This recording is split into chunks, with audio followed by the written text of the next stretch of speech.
Story, les rendez-vous d'Alfred Hitchcock racontés par Serge Sauvion. Aujourd'hui, 12 violences, signé Donald Honing.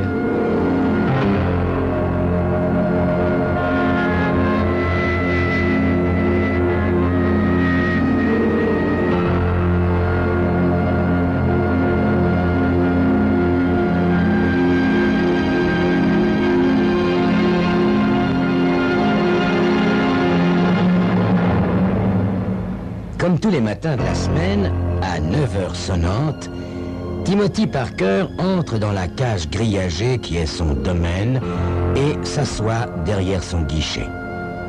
Un léger sourire flotte sur ses lèvres à l'intention de l'éventuel client qui n'a pas encore fait son apparition. Mais l'amabilité fait partie de son travail et il l'inscrit sur son visage dès que la sonnerie se fait entendre. Il prépare ses liasses de billets, ses rouleaux de pièces dans les casiers réservés à cet effet, calmement, avec concentration. Somme toute, une journée ordinaire commence. Timothy Parker est un employé sans histoire, sans humeur ni état d'âme, et ses supérieurs l'apprécient pour cela. Jamais de récrimination, pas d'histoire avec ses collègues. Ses relations sont distantes mais courtoises. Bonjour, bonsoir, le week-end a été agréable, votre rhume va mieux? Un point, c'est tout. Dans la grande salle de la banque, les employés, tout en se préparant au travail, s'agitent un peu.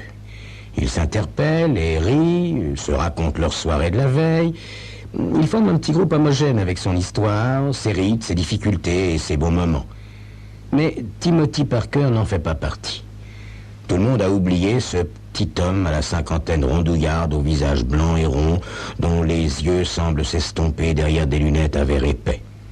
Il n'est qu'un rouage efficace de l'organisation bancaire, une sorte de robot. Et lui, que pense-t-il de tout cela? Pense-t-il d'ailleurs? Pour l'instant, il éprouve un certain plaisir, car il manipule des lyres italiennes. L'Italie est le jardin secret du caissier. Venise, surtout. La ville le fascine.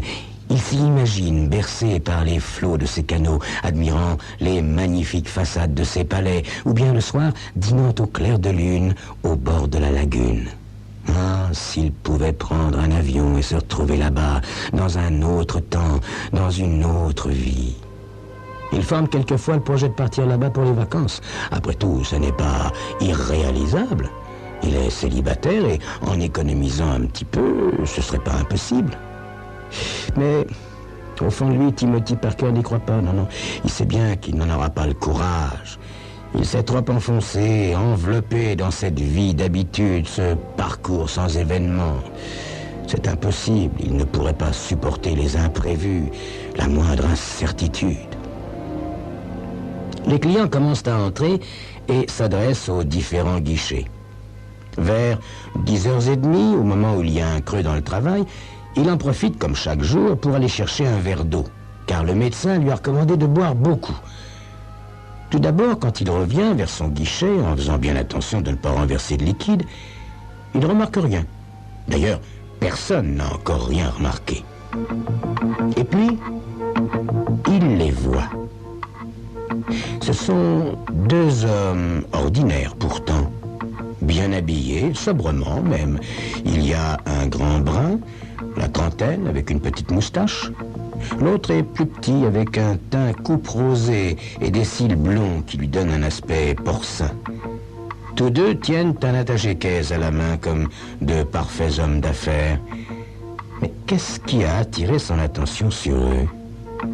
Sans doute leur comportement. Ils se tiennent au milieu de la salle et observent tour à tour chaque guichet, puis ils se regardent, comme s'ils se concertaient. Timothy Parker s'immobilise.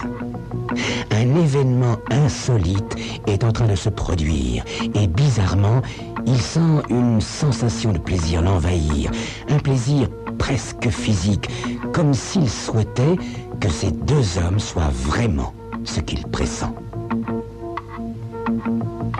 Ils sont toujours plantés au même endroit. Le grand brun a glissé sa main à l'intérieur de son veston. Comme dans un rêve, Timothy le voit brandir un revolver. À la vue de l'arme, il n'éprouve aucune peur. Autour de lui, le brouhaha est indescriptible. Il y a des va-et-vient, quelqu'un se met à hurler très fort. Le second gangster, celui qui a les cils blonds, fait aligner les clients contre un mur, dans un coin où les passants ne peuvent pas les voir, en les menaçant aussi d'un revolver. Son acolyte jette des ordres tout en marchant le long des guichets et en promenant son arme sous le nez des employés. Ceux-ci se lèvent à tour de rôle en mettant leurs mains sur la tête et vont rejoindre les clients contre le mur. Le directeur, qui était en train de parler avec un client, tente de regagner son bureau où se trouvent un des signaux d'alarme, mais le grand brun l'interpelle et lui intime l'ordre de le rejoindre. Pour se faire obéir plus rapidement, il appuie le canon de son automatique sur le fond d'une dactylo qui se trouve à proximité en menaçant d'appuyer sur la gâchette. Le directeur n'insiste pas et s'approche. « Bah et celui-là, il rêve ?» C'est le grand brun qui s'exclame ainsi. Il appuie son revolver sur l'épaule de Timothy Parker et le pousse. Le caissier alors sent la peur l'envahir, l'immonde peur qu'il transforme en un corps tremblotant.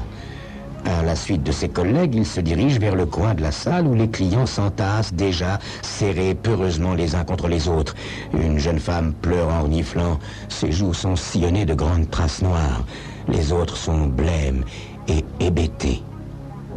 Le premier qui bouge, dit le gangster à la tête porcine en agitant son revolver, vous savez ce que je lui fais?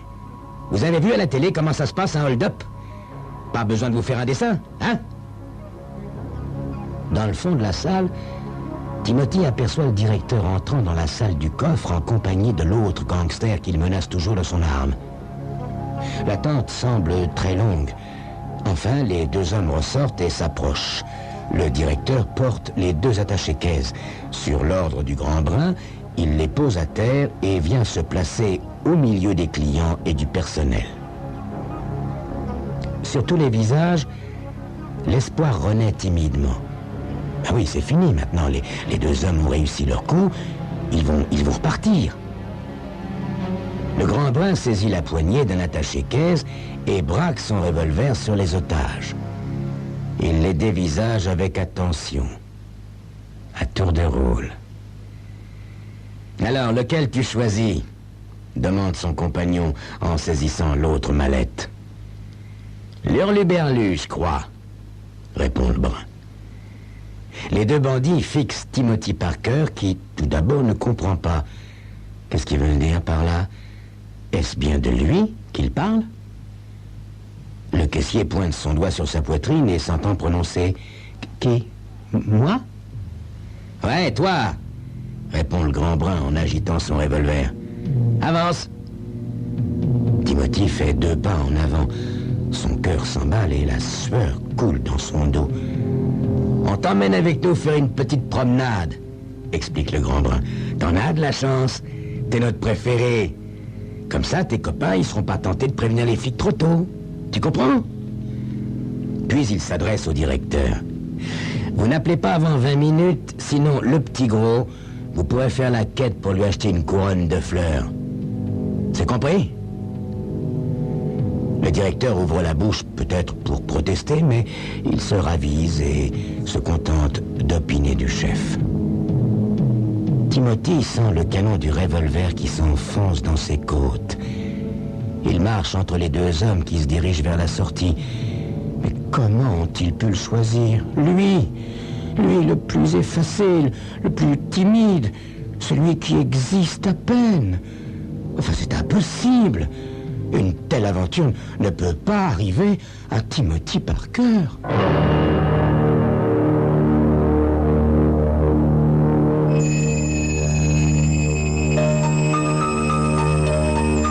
Mais si, mon cher Timothy, mais si, vous voilà embarqué dans la plus terrible, la plus angoissante des aventures. Et ce que vous risquez d'y perdre, ce n'est ni votre emploi, ni votre réputation, mais tout simplement votre vie.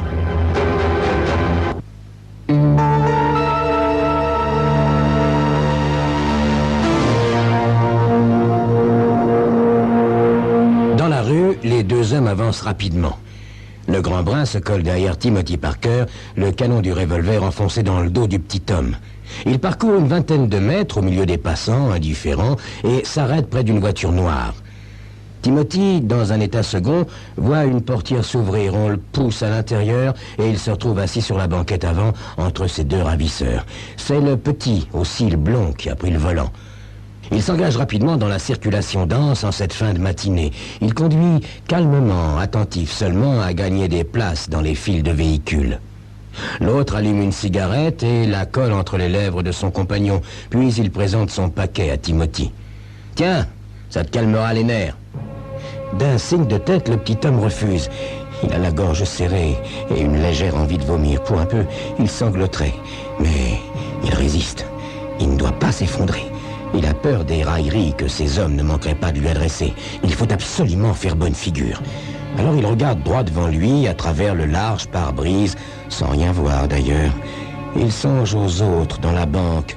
Ils sont libres maintenant et doivent ressentir une immense joie. Mais ils ne la montrent pas encore vraiment. Ils s'inquiètent certainement de son sort. Tout au moins, ils font semblant. Bientôt, ils vont téléphoner à la police et on va se lancer à leur poursuite.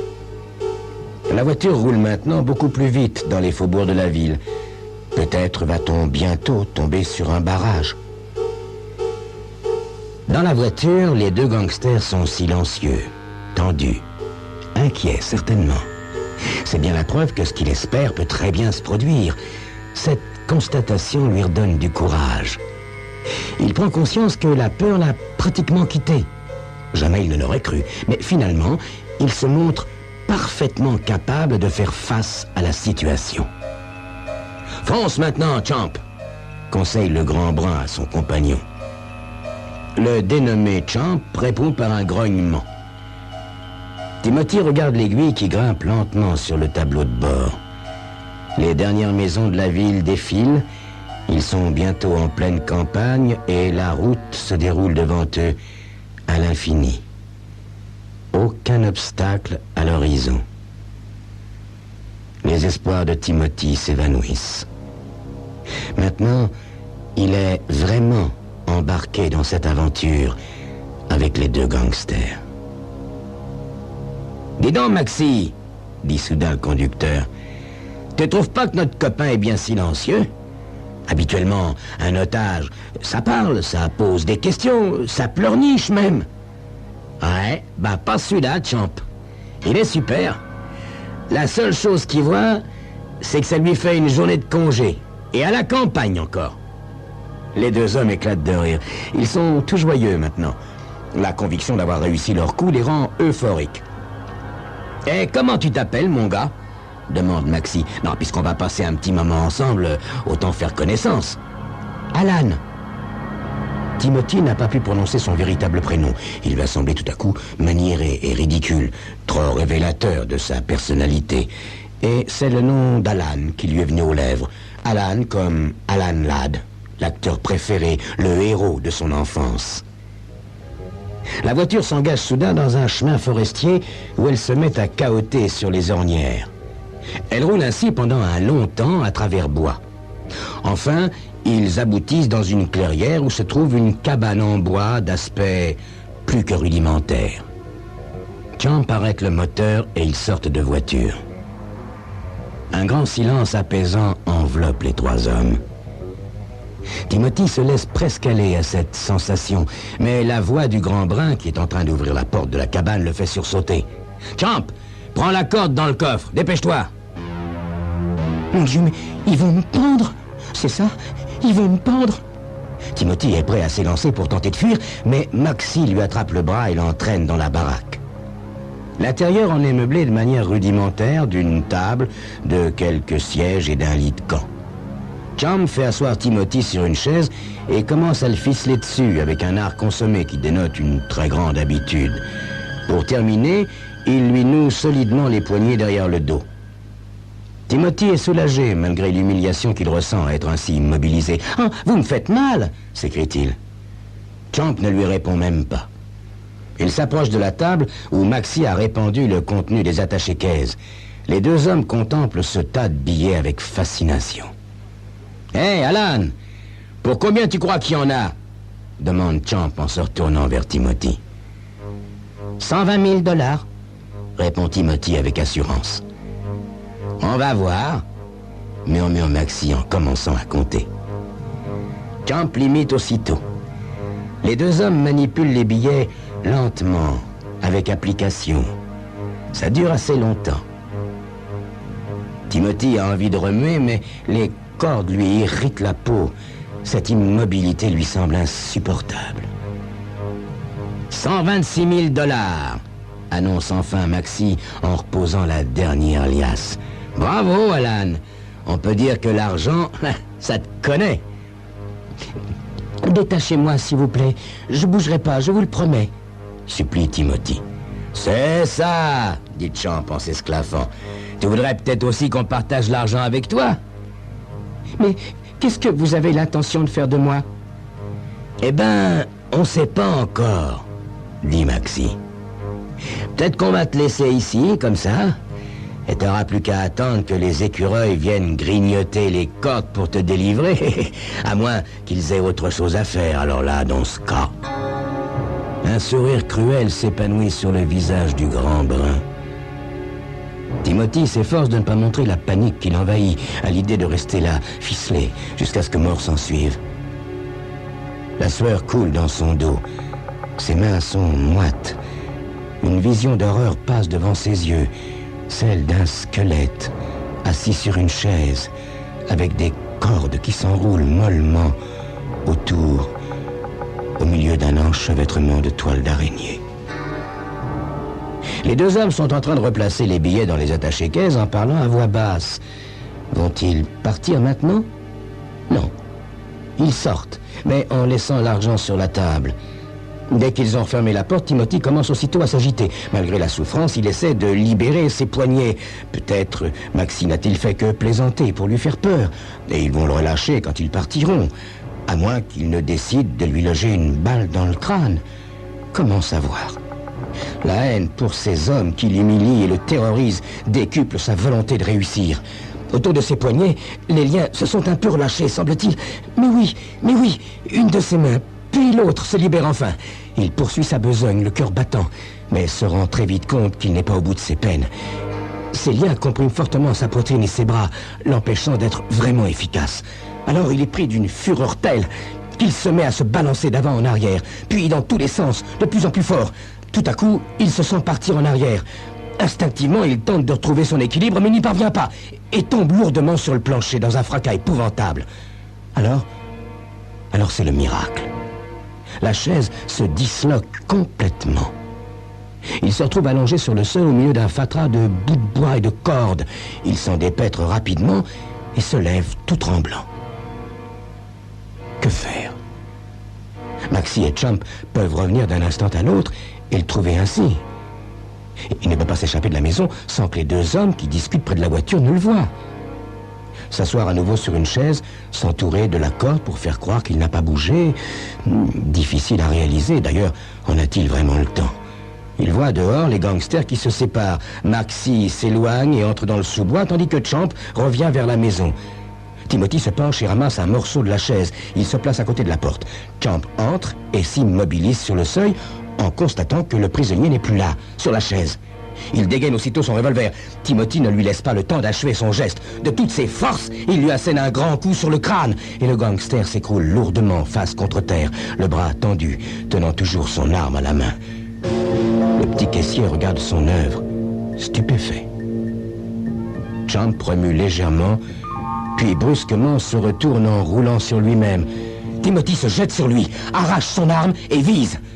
Champ le regarde avec étonnement. Le doigt de Timothy se crispe sur la gâchette et la chemise du gangster se teinte de rouge. Sa tête retombe mollement en arrière. Timothy ne réalise pas vraiment. Il contemple le visage de l'homme avec ses yeux grands ouverts, aux cils si blonds. Tout à coup, des pas résonnent derrière son dos. Maxie! C'est Maxie qui revient. Il a entendu les coups de feu. Timothy se précipite à la porte, le revolver à bout de bras. Le grand brun sort juste de l'ombre des arbres. Il tente d'aller se protéger derrière la voiture, mais la détonation éclate avant qu'il ne soit à l'abri. Il s'écroule dans l'herbe lentement, comme au cinéma quand il y a un ralenti. Puis, un grand silence retombe. La forêt frissonne lentement, interminablement. Timothy Parker est assis dans le poste de police. Il est un peu pâle. Tout ce que je sais, monsieur le commissaire, c'est que je me suis réveillé dans un fossé. Ils avaient dû me droguer et me jeter là avant d'aller retrouver ce troisième homme dont ils parlaient dans la voiture. Voyez, c'était quelqu'un dont ils se méfiaient. Ils avaient l'air de redouter cette rencontre. Voyez? Ouais, les gangsters arrivent toujours à se quereller entre eux, dit le commissaire sur un ton sentencieux. Timothy Parker approuve de la tête. Déjà son esprit est loin. À la banque, on comprendra facilement quand, dans quelque temps, il éprouvera le besoin de donner sa démission, car l'épreuve qu'il a subie l'a vraiment traumatisé. Alors, il s'en ira, loin, très loin. À Venise, peut-être, avec $126 000 en poche.